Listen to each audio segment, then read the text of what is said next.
What do you have to do differently for applying for home loans, getting insurance, and more as an Amazon seller? What's the path of transitioning from helping a friend on his Amazon business to becoming a real company with salary? We're going to talk about that and a lot more with two sellers who combined make over $10 million a year on Amazon. How cool is that? Pretty cool, I think.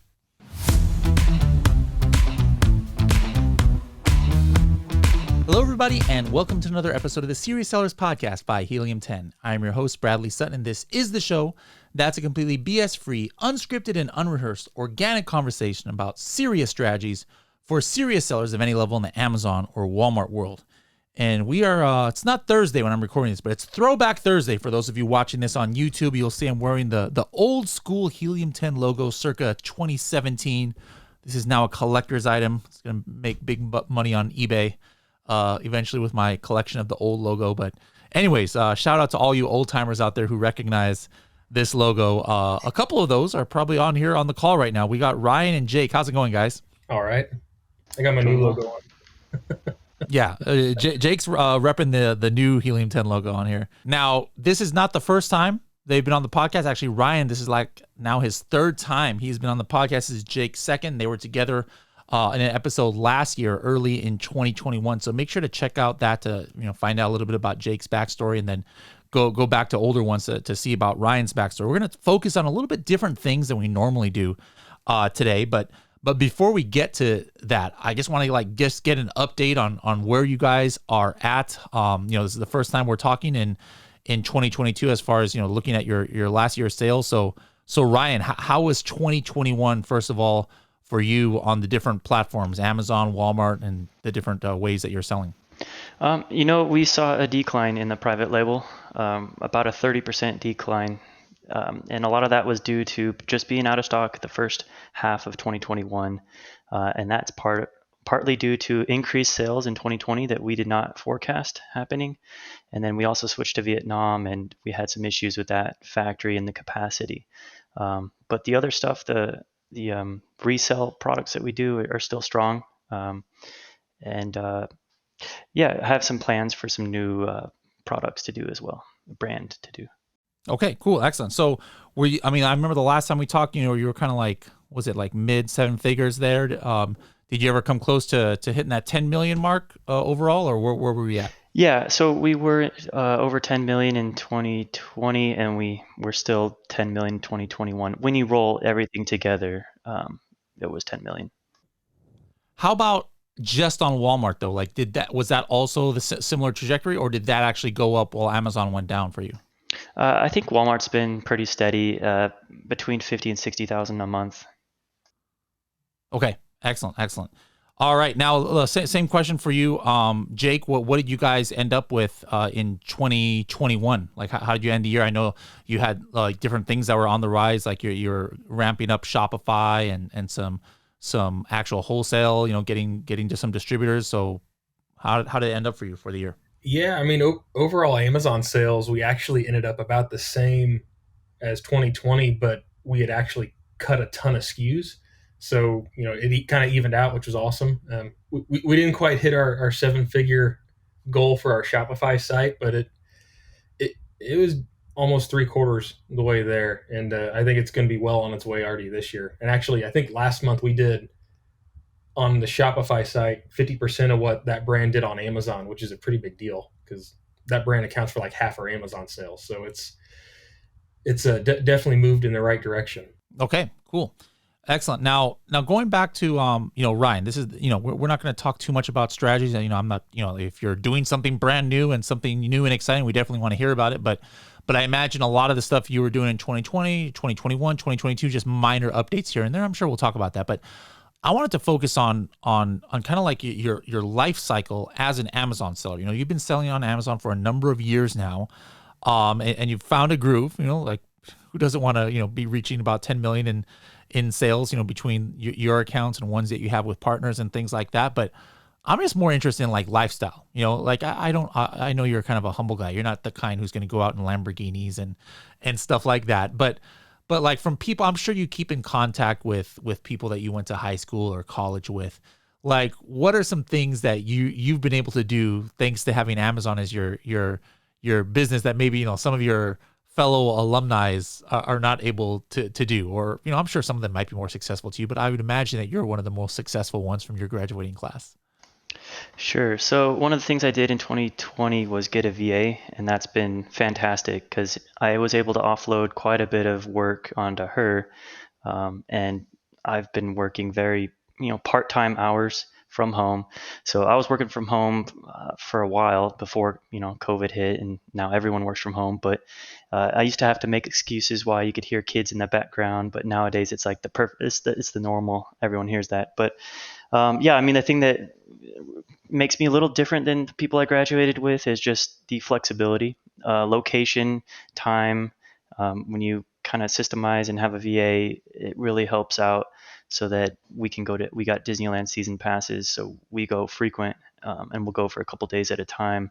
And just enjoying my girls while they're young. They're 3 and 1, so just trying to soak up all that time before they both end up in school, and then we get a little more tied down. So like you work completely out of the house, right? Like you don't have a warehouse that you have to go to every day or anything like that?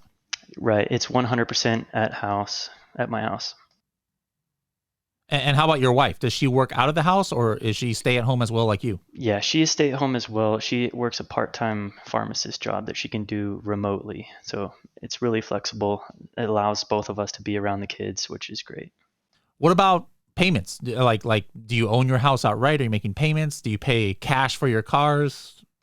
So yeah, I sold it was a six-figure exit 2 years ago. And with that money, we paid off student loans. I paid off the mortgage of our house. And then I did replace my 20-year-old car with the brand new 2020 version of that same SUV with cash. But 2 months ago, we did just buy a bigger house because we needed more space, and it's on a half acre, so we got a much bigger backyard. So we do have almost 50% of the value in a mortgage. So we kind of went a little bit backwards, but we did get a much bigger house that's going to allow us to be comfortable for the next, whatever, 10, 15, 20 years.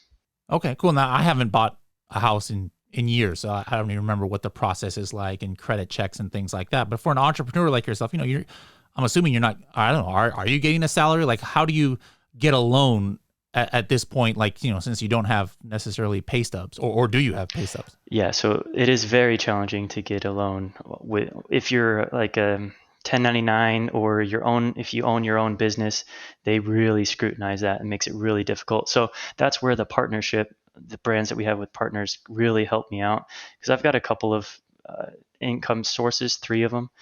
2 of them are W-2, and with my partners, I'm a minority owner, so I was able to kind of coast by there.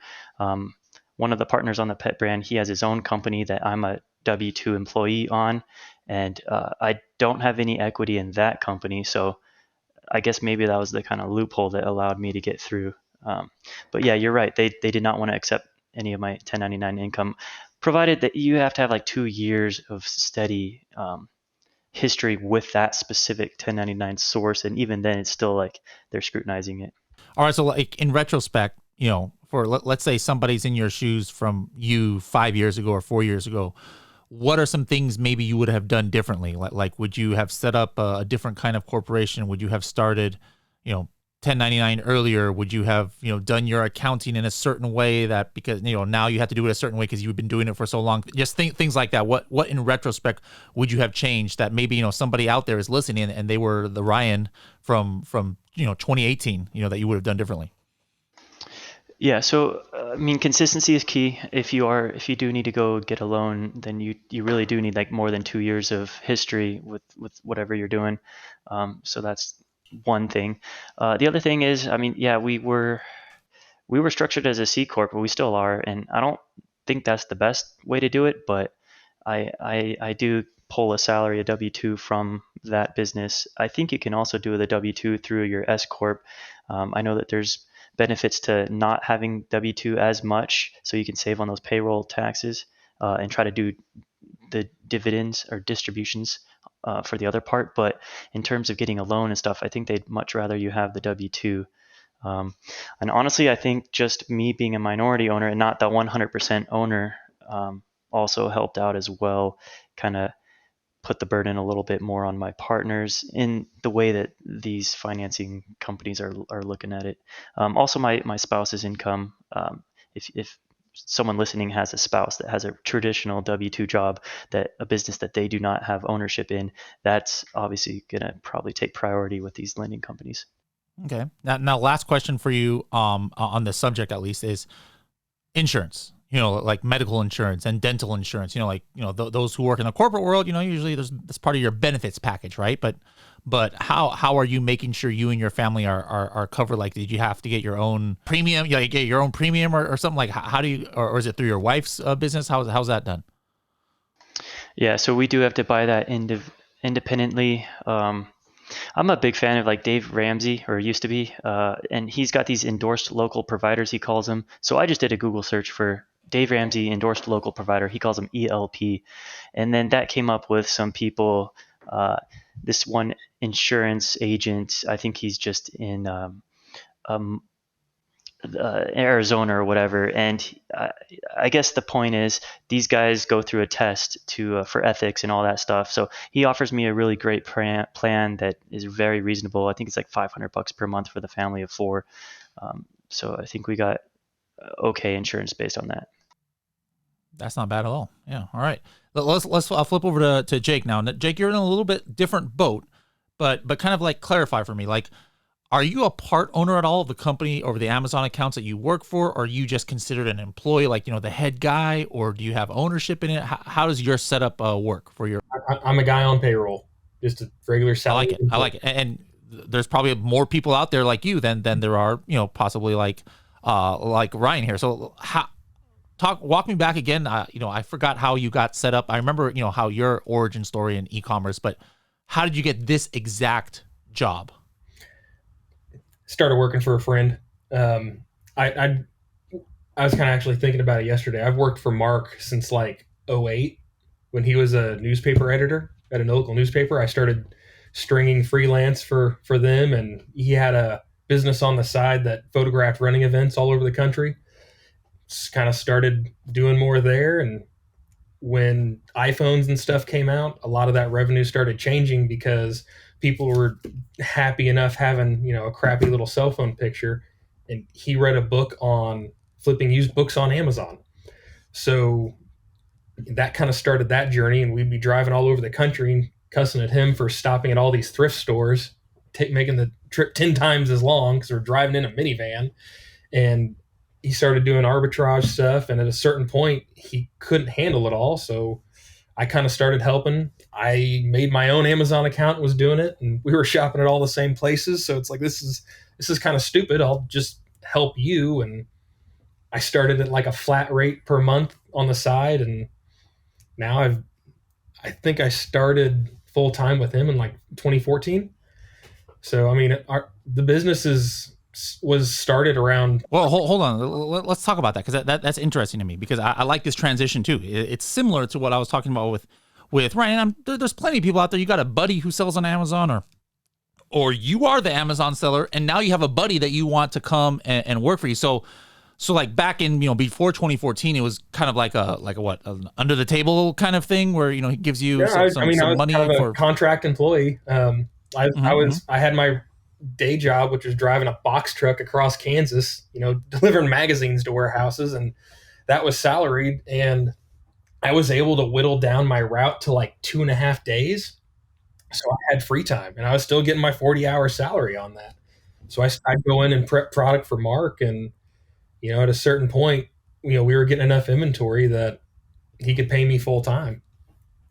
Okay. And then, at that point, around 2014, 2015, whatever, you left the box truck business, and now you were like a full-time regular, like salaried employee? Yep. Okay. And how has that developed? Like how has that changed over time, if at all, or pretty much what you're doing now, and the structure of how that works is the same as it was in 2016? I mean, it's similar in some ways, but different in a lot. It started just me and him, and a lot of it was done on just go and do. Some things didn't probably have the structure they needed. Kind of where we're at now, in the last few months, we hired a salesperson for our largest brand because we're selling to brick and mortar stores that do tabletop gaming type stuff. And we hired a business consultant, John, and it kind of goes back to not being the smartest person in the room. Like, he's really forced us to kind of drill down and account for every penny. And frankly, there's a lot of stuff that we didn't consider or put enough consideration in over the years. So we came back from our kind of holiday Christmas break, and I got a new job title. What's that? I don't even remember. Basically, I'm in charge of all of our e-commerce. The chief doer of stuff. Right. That's kind of what my title was previously. It was something I made up, and it did involve chief. It was ridiculous. I'm an e-commerce platform manager and logistics coordinator. So were you kind of like the first full-time employee that he had then? Yeah. After that, he brought on. Now, how many is on the team now? Like 6. And then were these just like, did all of a sudden it become not just like a friends and family we're hiring? Like you put out advertisements for hiring people. Yeah, that's kind of where we're at now. Okay. I guess the third technical employee was another photographer that we just had him do and use books. That's all he did. He'd go shop around the city all day, and when we cut books off because it was starting to get too risky, that was around 8 to 10% of our revenue still. But at the end of the day, it was a used item with not a great paper trail, and Amazon doesn't care, so it became a liability, which kind of sucked. But yeah, it's kind of crazy where it started, doing arbitrage at Kohl's and whatever, and now we only sell our brands. We have a couple wholesale accounts that we just manage their presence on Amazon, but the rest of it's all our stuff. Okay. Now, Ryan talked about hiring some virtual assistants.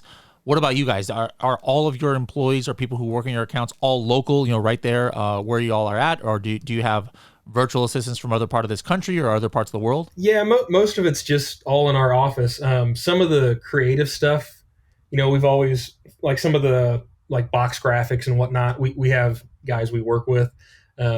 We've started kind of farming out some of the graphic work for like A+ content and whatnot, and it's been hit and miss because a lot of those companies kind of farm it out elsewhere. So you're playing the game of telephone, and the people actually doing the work may not quite understand the product the way they need to generate relevant content. So, but yeah, it's been a lot of fun seeing how it's grown. Like, since they hired the gal to do sales for our big brand, her and John, it's tabletop gaming brand, and they're both kind of like into that.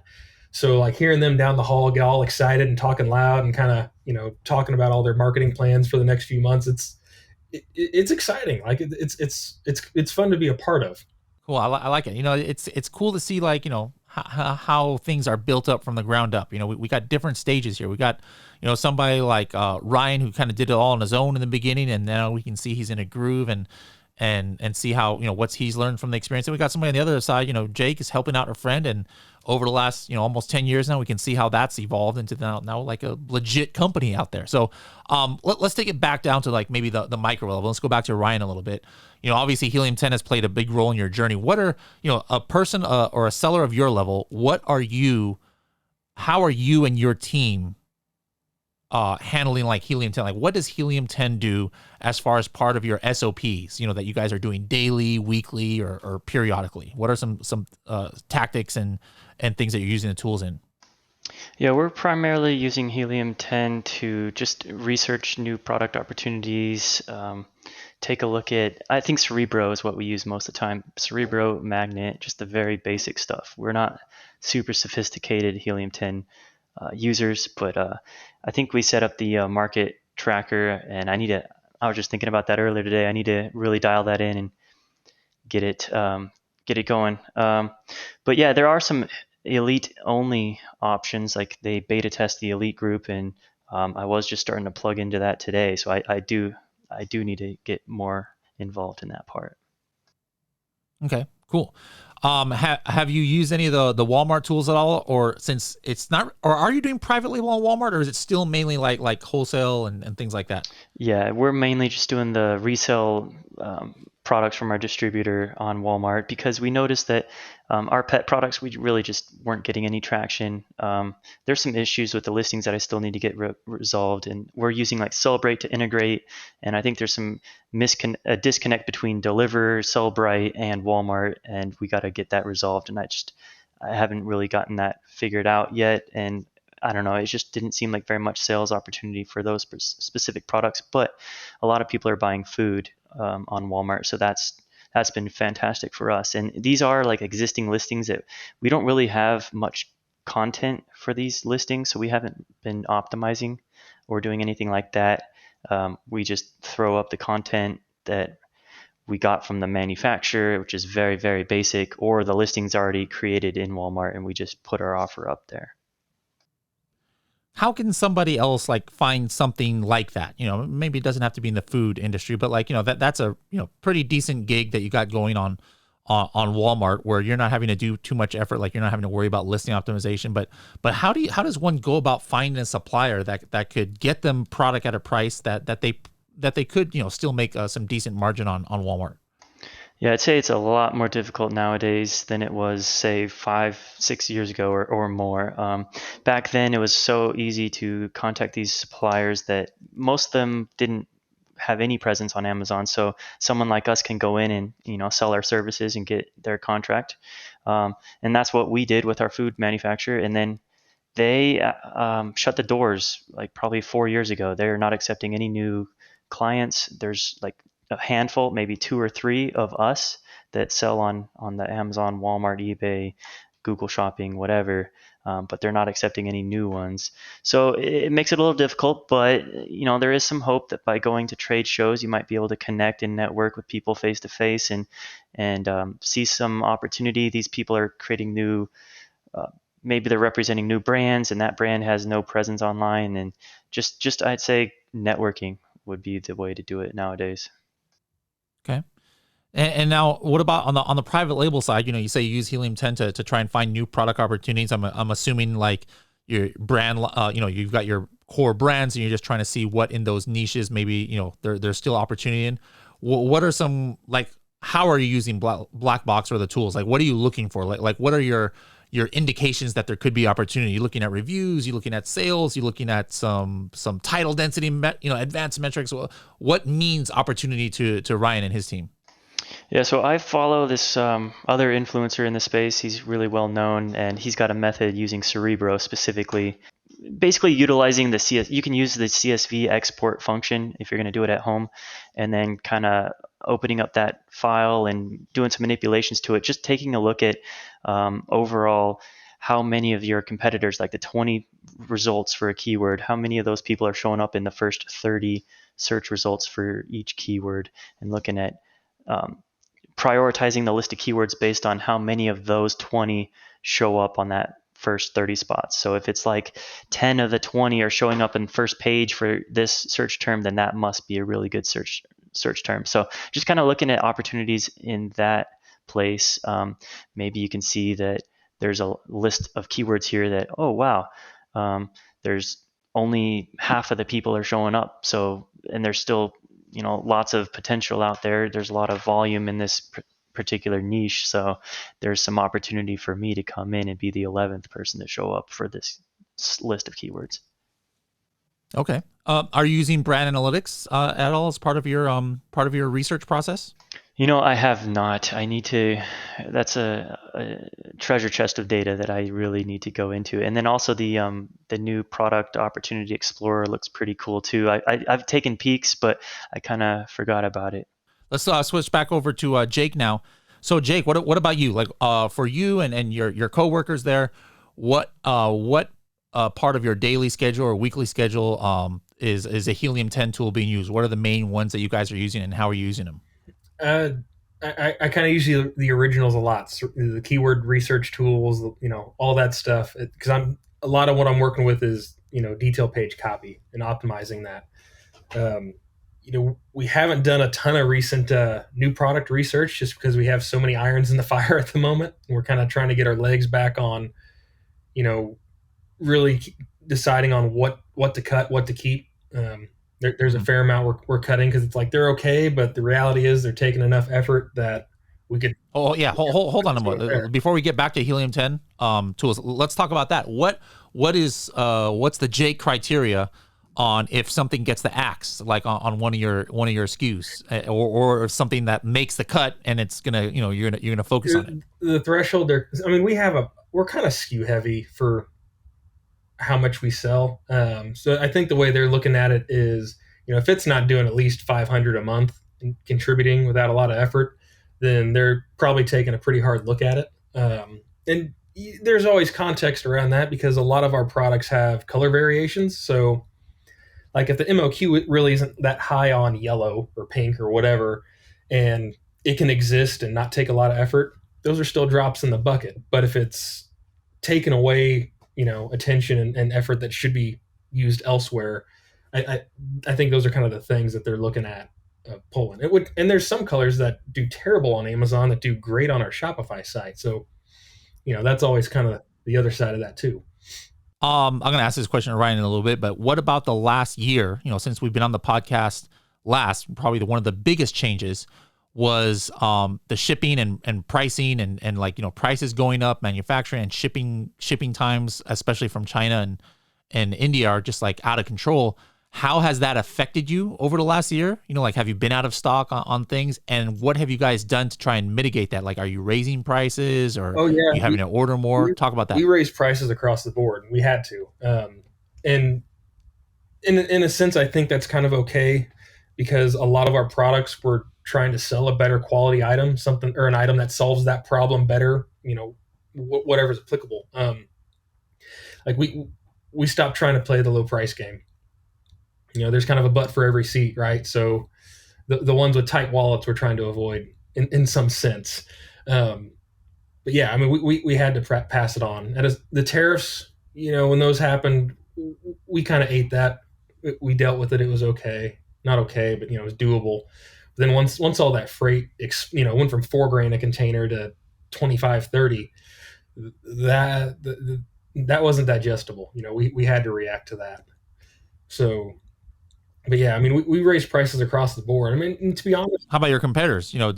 Were they raising prices too? Hit and miss, it seems like. I mean, there's a fair amount of competitors on Amazon that appear to be kind of Chinese factories or trading companies that are kind of direct to consumer. So that to start with is kind of hard to compete with because a lot of those sellers, they're okay with, pretty skinny margins. They're just kicking it out the door, making it happen, and we're really concentrating on a better buyer experience. We might essentially sell the same product, but ours is going to look a hell of a lot better in the end. Yeah.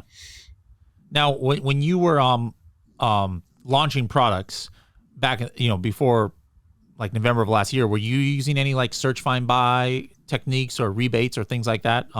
Like last year or the year before? Not really. We always kind of looked at that stuff a little bit sideways just because, you read the policy and we always heard people kind of make the argument like, is that rank manipulation? That's always been vague language from Amazon. And every other kind of technique in the past, we felt like we'd see Amazon kind of close that loophole, so to speak. So we were always a little weary of that. A lot of so then what was your launch technique, and what is your launch technique nowadays? I'm assuming you at times launch new products. So like, how do you get those initial eyeballs and get to page one of those? Is it strictly PPC? You got some off Amazon advertising you do? PPC's obviously a part of it. I mean, at the end of the day, some listings just go. We still have some products that we never really did anything on. There's some SKUs that's been around for a few years that we didn't advertise on until late last year, just because they're starting to get more competitive or more competitors. So we'll look at some brief sales, to launch or whatever, but I don't feel like we really kind of have a secret sauce for that. We try to get a decently optimized listing and kind of go from there, see how it goes. So you don't like, to your existing audience, like send a message, hey, we got this new product on Amazon or anything like that? You just put it up, but then your brand based, like I'm assuming since you're more established, you probably got some. Have you ever looked at search volume for your brand on Helium 10? Like, are people searching just for your brand at all? It's been a minute, but yeah, they do. I mean, we get okay. the brand name comes up in advertising search terms all the time, which is, I mean, that's just cool to see, right? Like we started that with 2 colors of one product, and now it's like 300 SKUs. It's insane. Yeah. So guys, I hope you're listening. When you're just launching a brand new brand, you do have to have some kind of specific strategies. But once you get up there and have some brand recognition, this is why it's so important sometimes to not enough people are thinking about building a brand and your brand recognition, but it makes everything else easier. It makes launches easier. Like listen to Jake. I mean, I hope you don't think, oh, Jake doesn't know what he's doing. He doesn't even know what he's doing a lot. No, you don't have to do some fancy strategy all the time. Once you've got that brand recognition, there's people who are just going to start, like I search for Quest. I was eating Quest chips all the time, but now I just search Quest sometimes. I'm like, oh, what other low carb things do these guys, have nowadays, So that's interesting. Now let's switch back to Ryan a little bit. What about you? Like, obviously, you had an advantage. I'm assuming your Walmart stuff didn't get affected by shipping and prices because you've got a local supplier and, no long ocean shipping times and things. But what about the stuff that you were making in Vietnam and China? How have you guys dealt with the shipping price increases and the shipping time or shipping length increases? So yeah, it's been challenging on the private label stuff, but I think we got a little lucky in the sense that, as I mentioned, our sales in 2020 really increased a lot. So that left us out of stock in the beginning of 2021. But leading up to that, we saw that increase. So we placed a bunch of orders with the factory. So we were staggering a container like every 4 to 6 weeks to just build up our inventory, because every year I've always had issues with running out of stock 2 to 3 months out of the year. So we wanted no more of that. So, and basically by doing that, we were shipping a lot of containers out at the beginning of the year. And I think that's right before the shipping increase really started happening. So I think the most we paid for the container, a 45 foot container, was 18 to 20,000. I think maybe it was the most. We also might have gotten lucky because I think my friends or other sellers that ship from more popular ports from like the northern parts of China, I think they were the ones that were paying 20, 25, 30, 35 plus. But we're more of the south of China. And also the Vietnam helped out too, because we avoided the 25% tariff for those shipments, and that can help out with the increase in shipping cost. But we did have to raise prices a little bit. But, honestly, we only did that on half of our products, and I'm kind of stuck on that because we had like a $29.95 price. And then we moved to $31.95, and I was freaking out, thinking it's going to be the end of the world. Really, nothing happened, but then we had to go from $31.95 to $34.95, and sales just plummeted. So we're still trying to figure out. Were your competitors not raising? Yeah, what happened? The competitors are not raising. They're all Chinese factories, and they're actually selling like quite a bit below our price. So we're already the top of the market. So it just makes it a little challenging. So temporarily we lowered our prices just to what we had, probably 2020 levels, just to see if we can stimulate sales again and get some rankings. But that is an issue that we are going to have to work out. Okay, interesting. Now, what about you as far as launch goes? Have you launched anything in the last 5 months or so? I have not. I've got plans for some new products, but once we built up our inventory, like I mentioned, we ran into some pretty big cash flow issues. We were overstocked because sales did decrease towards the end of 2021. The 2020 levels were not sustainable. So that left us with a mountain of inventory, and we did have to get some loans to cover some of those incoming freight containers. So how'd you get? Where'd you go for loans? Loan Shark or? Yeah, no. What'd you do? So we looked at Amazon lending. I think we got a small loan with them. I think they changed something about it, or actually we didn't want to do the personal guarantee. So that's what that was. We used to use Cabbage, but then they got bought by American Express, and they completely changed their algorithm on financing. So it's like, hey, we're going to offer you $5,000 when they used to offer us $100,000. So we also went to companies. You never looked at Alta? We did actually look at Alta. All right, cool. Now, if anybody else out there wants to, get a quote, almost all these different places for loans and things, you can get, free quotes or to see what you qualify for once you connect all of your tokens to them. So just go to growwithalta.com and you can get it from there. The Amazon one just shows up on your dashboard usually what they pre-qualify you for. Now, let's talk about just some quick hitting or some TST, some 30-second tips here. It could be about how you use Helium 10. It could be about ordering from Vietnam. It could be about, launches, getting wholesale accounts, anything that you guys feel that you think is a somewhat unique and a cool strategy. Let's go ahead and consider it. So let's start off with Jake. Being involved just in general in whatever community that surrounds whatever you're trying to do is super valuable. Like just, the weekly elite Zoom calls. There's always some little nugget out of that conversation that happens for an hour that's like, oh yeah, that'll be handy here at some point. And there's other times it totally solves whatever issue I've been working on. Just be involved, talk to people. Kind of, I hate saying networking because it drives me nuts because it's just such a broad blanket thing, but it's true. Cliche. Yeah. Your net worth is your net worth. I hate it, but it's accurate. But it's true. Right? And you're going to be doing that at the Prosper show and these other events. I wish I couldn't get my spend approved for Prosper. We have the 3 employees going to the Gamma show that same week, so I had to cancel my my workshop. Ooh, I was super bummed. Tell Mark I'm disappointed. I'll pass that along. He'll send you some more janky PSA. The Kansas City Chiefs are going to do terrible this year. Karma, I'm telling you, and it's all because he didn't let Jake go to Prosper show. What about you, Ryan? Give us a tip.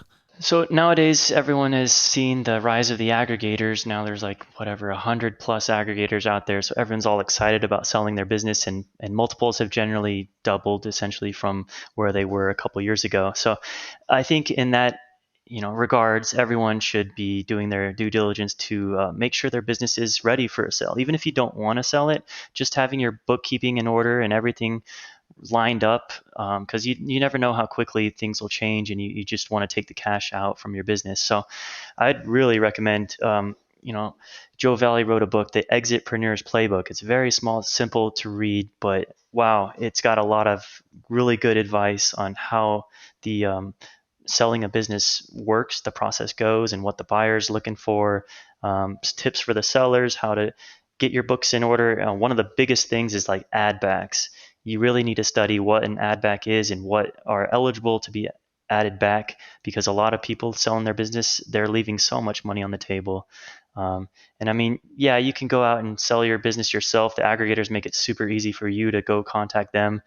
But on the flip side, these aggregators are waiting for you to make a mistake, and just making a simple mistake about not understanding add backs can literally cost you hundreds of thousands or millions of dollars just because you were unaware of how the process works. So definitely read the book. It's super, $10 investment or whatever will make you a lot of money. And then whether you want to go within a broker, that's up to you. But at least get the fundamentals and understand that. That's the biggest advice I could give. A lot of people, that's all the rage nowadays, but people think it's just some magic that happens where, you just get this offer and there's nothing you got to do. And there's a lot of pre-work you got to do, and there's a lot of stuff you got to keep in mind for that. So thank you guys. We talked today about some things that I don't think are talked about enough, about the life cycle of an Amazon seller, whether you're the owner of the company, whether you're helping out a friend, or whether you got friends that help you. And these are real life things that people are going through. So I hope, I know there's people out there who are probably in one of your buckets here, or the same boat as you now. And hopefully we were able to help them. So thank you. And next year, let's see how, let's see where you guys are at. And maybe Ryan, maybe, who knows, maybe you would have sold one of your businesses. Maybe Jake is going to do a hostile takeover on his friend's business and take over control. You never know, but we'll definitely keep in contact. And in 2023, let's see where you guys are at. Right on.